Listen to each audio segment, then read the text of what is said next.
कर्करोग अनियंत्रित पेशी विभाजनामुळे उद्भवणारा एक रोग। या रोगामुळे शरीरातील निरोगी ऊतींचा नाश होतो आणि जीवाला धोका निर्माण होतो। शरीरातील कोणत्याही भागाला कर्करोग होऊ शकतो आणि तो इतरही भागांमध्ये पसरू शकतो। तुम्हाला ऐकून धक्का बसेल की कर्करोगाचे सुमारे 200हून अधिक प्रकार आहेत। वर्षाला 13 ते 20% लोकांचा मृत्यू हा कर्करोगामुळे होतोय।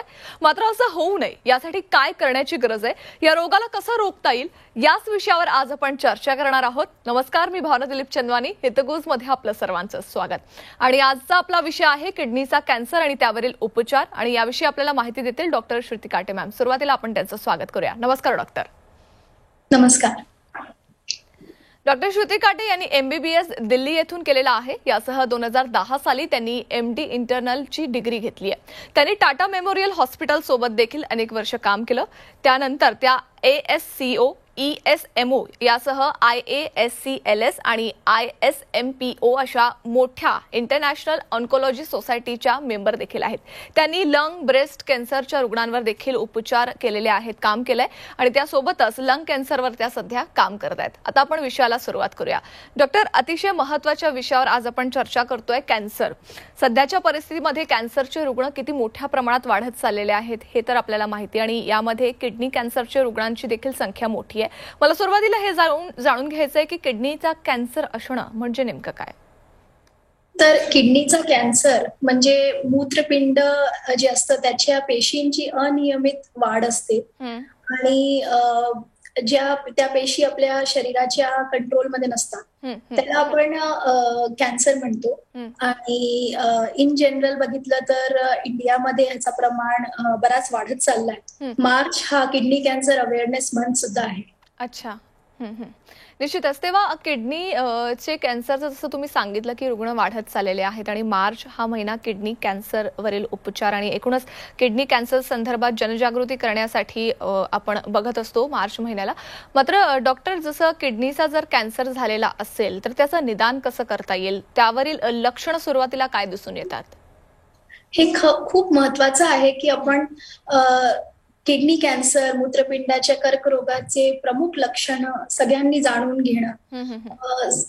सामान्यतः कुठलीही वेदना रहित लघवीत रक्त हे लक्षण खूप स्पेसिफिक आहे किडनी कॅन्सरसाठी, याची नोंद सगळ्यांनी घ्यावी। मग कमरेत दुखणं किंवा पोटात गाठ असणे हे पण खूप स्पेसिफिक सिम्पटम्स आहे किडनी कॅन्सरचे। मग कॅन्सर जेव्हा त्याचं प्रमाण वाढून जातं तेव्हा रक्त कमी होणं, थकवा, ताप येणं हे सगळे काही ऍडव्हान्स्ड आजाराचे लक्षणं आहेत। निश्चितच। तेव्हा एकूणच ताप येणं आणि ही खूप जनरल लक्षणं आहेत किडनी कॅन्सर होण्यामागची। मात्र डॉक्टर, जसं तुम्ही सुरुवातीला सांगितलं की भारतात हे कॅन्सर जे आहे ते वाढत चाललेलं आहे, किती टक्के भारतामध्ये या कॅन्सरचं प्रमाण आपल्याला दिसून येत आहे? हा जो कॅन्सर आहे ह्याचं प्रमाण कॉन्स्टंटली वाढतं आहे।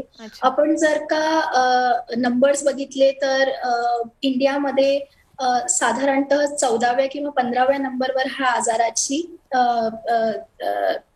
जस्ट इन्सिडेन्स जर आपण बघितला तर येतं। पण हे पण बघितलं गेलंय की जसं अमेरिकेत किंवा वेस्टर्न पॉप्युलेशन मध्ये हा आजार 65च्या वयानंतर होत असतो, तर इंडियामध्ये भारतात 50च्या कमी वयाचे रुग्ण आपल्याला आढळून येतात। तर हा आजार इंडियामध्ये कमी वयात होतो आहे। त्याचं एक्झॅक्टली आपल्याला कारण सांगता येत नाही, पण प्रत्येक कॅन्सर सारखं हा कॅन्सर सुद्धा 1 दशक आधी आपल्या इथे डायग्नोज होत आहे। खरं तर ही महत्त्वाची गोष्ट आहे की अगदी कमी वेळामध्ये हा कॅन्सर डिटेक्ट देखील होऊ शकतो।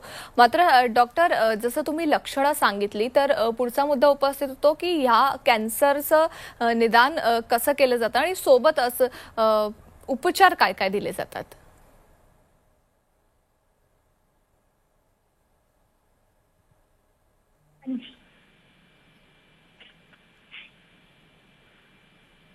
जसं मी सांगितलं की स्पेसिफिक लक्षणं आहे, वेदना रहित लघवीत रक्त येणे, असे काही लक्षणं असले तर ताबडतोब डॉक्टरला दाखवायला पाहिजे।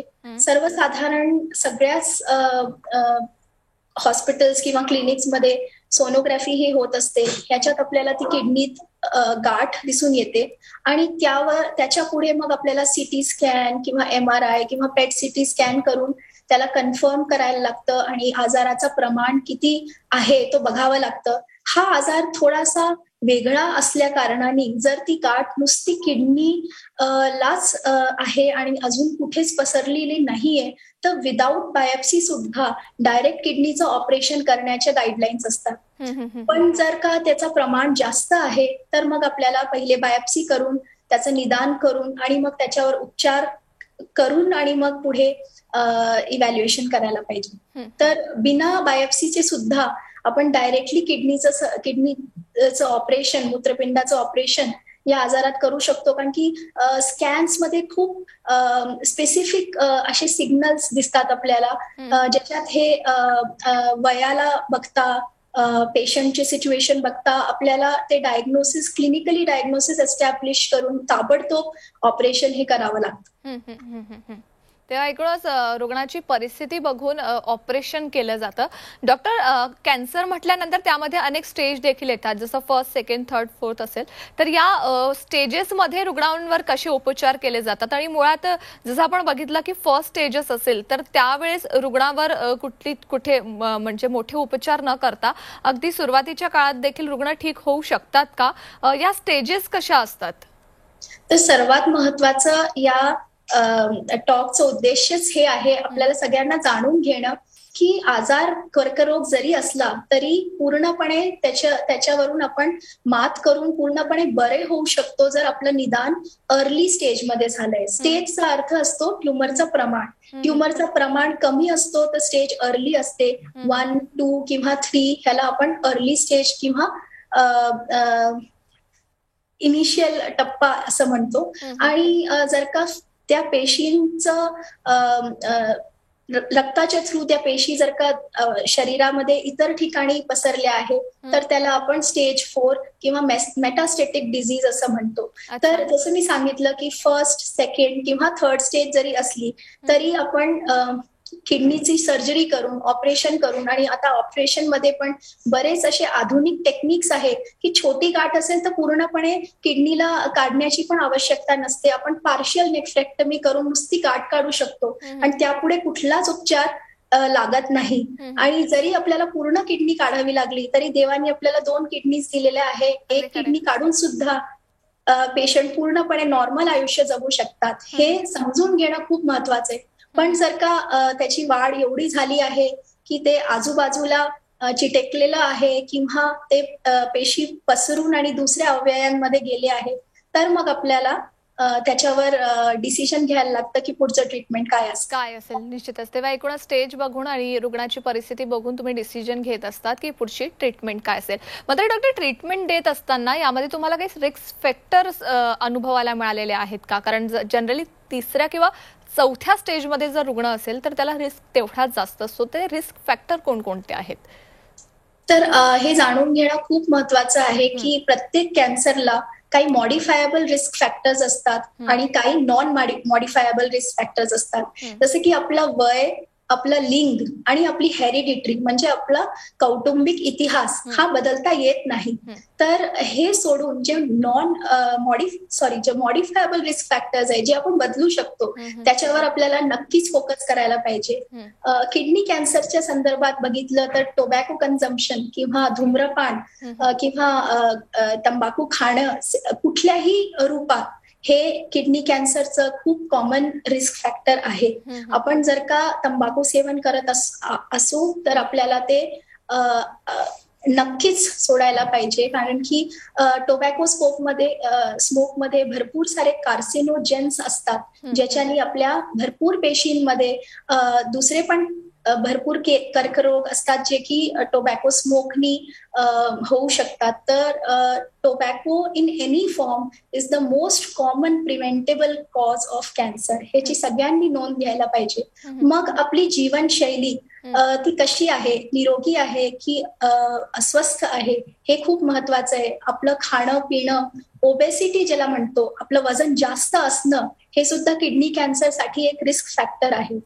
तर आपल्याला सर्वांना हे बघणं गरजेचं आहे की आपली जीवनशैली कशी आहे. त्याच्यात फक्त खाणं किंवा वजन नसतं, तर आपली झोप कशी आहे, आपण नियमित व्यायाम करतोय की नाही, आपण किती स्ट्रेस्ड आउट आहोत, हे सगळ्या गोष्टी महत्वाच्या आहेत. आणि दुसरे किडनीचे आजार जसे हायपरटेन्शन, डायबिटीज हे सुद्धा पुढे जाऊन किडनी कॅन्सर या रोगात तब्दील होऊ शकतात.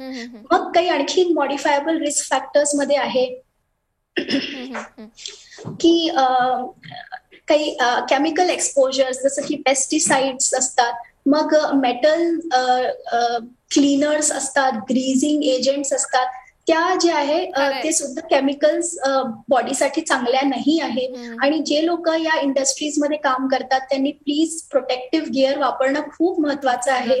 कारण की त्याचं एक्सपोजर एकदा झालं की पेशींमध्ये काही डीएनए मध्ये डॅमेज होऊन जातो आणि पुढे जाऊन त्या पेशींचं कॅन्सरमध्ये परिवर्तन होऊन शकतं. निश्चितच. तेव्हा खरं तर काळजी घेणं खूप गरजेचं आहे. आपण जसं बघतो की जे लोक तंबाखूचं सेवन मोठ्या प्रमाणात करतात त्यांना कॅन्सर, ह्या किडनीचा कॅन्सर होण्याचं प्रमाण जास्त आहे. आणि इतकंच नाही तर आपली जीवनशैली अर्थात हे देखील एक मोठं कारण असू शकतं किडनी कॅन्सर होण्यामागचं. त्यामुळे ही जीवनशैली बदलणं आणि या सगळ्या गोष्टींकडे लक्ष देणं खूप गरजेचं आहे. डॉक्टर, मात्र जनरली कॅन्सर झालेला आहे यासाठी काही टेस्ट देखील असतात सुरुवातीला, तर या टेस्ट कोणकोणत्या आहेत? जर किडनीचा कॅन्सर झाला असेल तर त्यासाठी कुठली स्पेसिफिक टेस्ट असते का?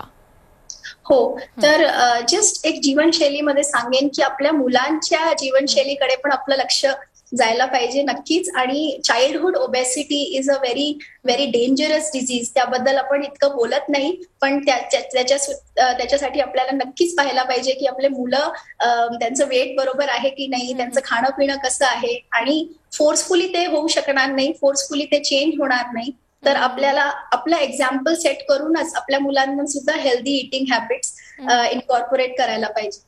तर किडनी कॅन्सर संदर्भात टेस्ट बघितले तर most common is a sonography, which is a very common test. मग it is usually followed by a CT scan, पेट सीटी स्कॅन, लघवीची तपासणी. हे सगळे टेस्ट आहे जे आपण किडनी कॅन्सरचं निदान करण्यासाठी वापरतो. आणि पेट सीटी स्कॅन जे आहे ते एक आधुनिक टेस्ट आहे ज्याच्यात आपल्याला पूर्ण बॉडीचा एक फोटोग्राफ दिसतो, ज्याच्यात आपल्याला समजतं की बाकी अवयवांमध्ये काही प्रॉब्लेम तर नाहीये किंवा हा कॅन्सर अजून कुठे पसरलेला तर नाहीये. तर तो सुद्धा किडनी कॅन्सरमध्ये स्पेशली स्टेज 3 जर का असेल तर बऱ्याच वेळा पेट स्कॅन करून आपण 4th स्टेजला आयडेंटिफाय करू शकतो. बऱ्याच वेळा स्कॅनमध्ये दुसऱ्या स्कॅनमध्ये ते दिसणार नाही आणि पेट स्कॅनमध्ये दिसून येईल, असं एक 5 ते 10% रुग्णांमध्ये होऊ शकतं. निश्चितच. तेव्हा डॉक्टर, टेस्ट कोणकोणत्या आहेत आणि त्या कशा प्रकारे घेतल्या जातात? ट्रीटमेंट संदर्भात देखील तुम्ही सांगितलेलं आहे की कोणत्या ट्रीटमेंट त्याच्यामध्ये केल्या जातात. अजूनही खरं तर किडनी कॅन्सरवर आपण सविस्तर बोलूया. मात्र डॉक्टर, एका छोट्याशा ब्रेकसाठी आपण इथे थांबतोय, तेव्हा तुम्ही कुठेही जाऊ नका. पाहत राहा आमचा खास कार्यक्रम हितगुज.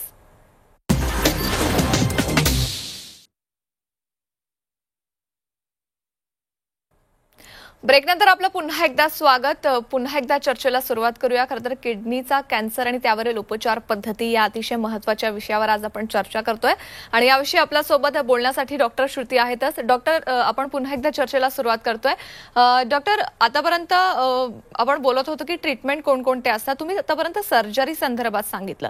मात्र डॉक्टर, जनरली कुठलाही कॅन्सर असेल तर त्यामध्ये किमोथेरपी ही वापरली जाते. तर किडनी कॅन्सरमध्ये देखील किमोथेरपीच वापरली जाते की या व्यतिरिक्त आणखी कुठल्या उपचार पद्धती आहेत यात? तर भावना, या कॅन्सरची ही विशेषता आहे की याच्यात किमोथेरपी काम करत नाही. तर operation is the main treatment. आणि त्याच्यानंतर जर का पसरलेला आजार नाहीये तर जर आपल्याला पेशंट हाय रिस्कचा आपण त्याची रिस्क स्ट्रॅटिफिकेशन करतो आणि पेशंट जर का हाय रिस्क आहे, दॅट मीन्स की आजार परत येण्याची शक्यता जास्त आहे, तर आपण सर्जरी नंतर त्यांना वर्षभराचं इम्युनोथेरपीचं ट्रीटमेंट देतो. हे एक एकदमच आधुनिक ट्रीटमेंट आहे. आणि जसं मी सांगितलं, या आजारात किमोथेरपी काम करत नाही.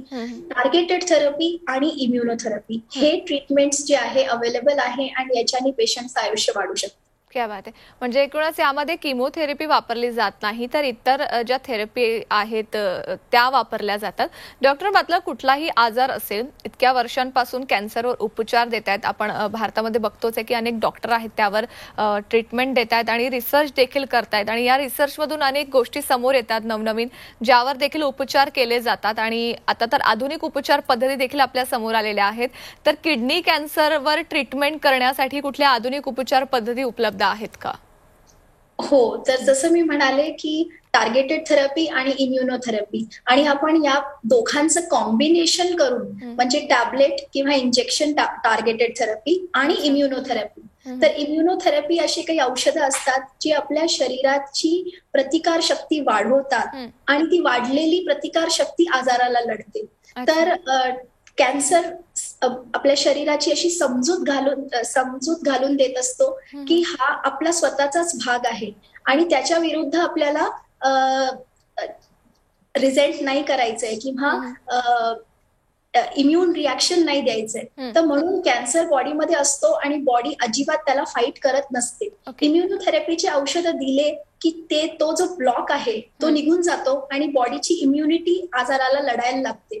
तर इव्हन 4th स्टेजचे जे पेशंट्स असतात ज्यांचा आजार पसरलेला आहे ते हे इम्युनोथेरपीचं ट्रीटमेंट घेऊन लांब आयुष्य जगू शकतात आणि चांगल्या दर्जाचं आयुष्य म्हणजे with a good quality of life ते जगू शकतात.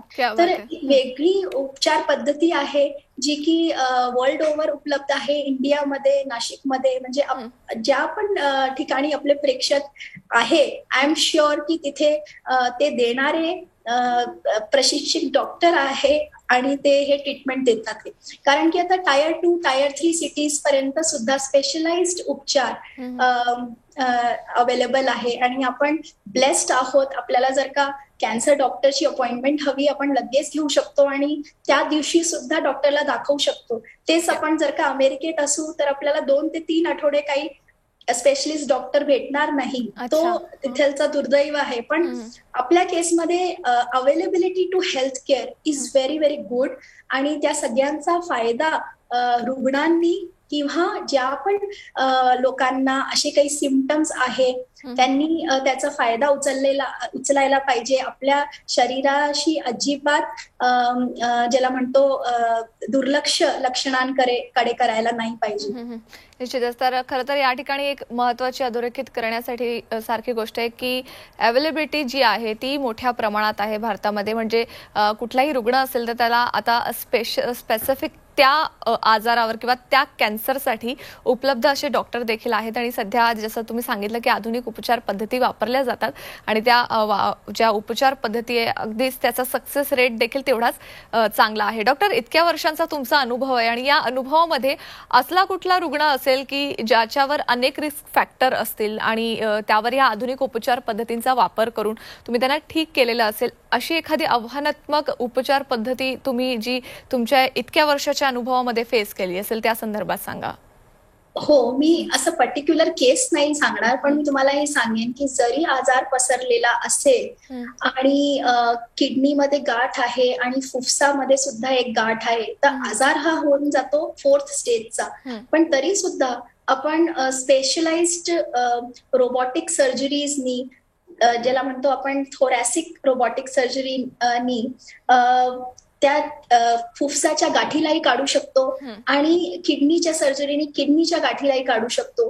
तर हे असं करून आपण 4th स्टेजमध्ये सुद्धा पेशंट्सला क्युअर देऊ शकतो आणि ते सर्जरी झाल्यानंतर आपण टार्गेटेड आणि इम्युनोथेरपीच्या कॉम्बिनेशन ट्रीटमेंटनी त्यांना परत हा आजार रिकर व्हायला नको त्याची काळजी घेऊ शकतो. तर असे बरेच पेशंट्स आहेत जे की 4th स्टेजमध्ये सुद्धा त्याला आपण ऑलिगोमेटास्टेटिक डिझीज म्हणतो. म्हणजे पसरलेला आजार आहे पण तो थोडाच पसरलेला आहे तर आपण त्यांना तरीही क्युअर ऑफर करू शकतो.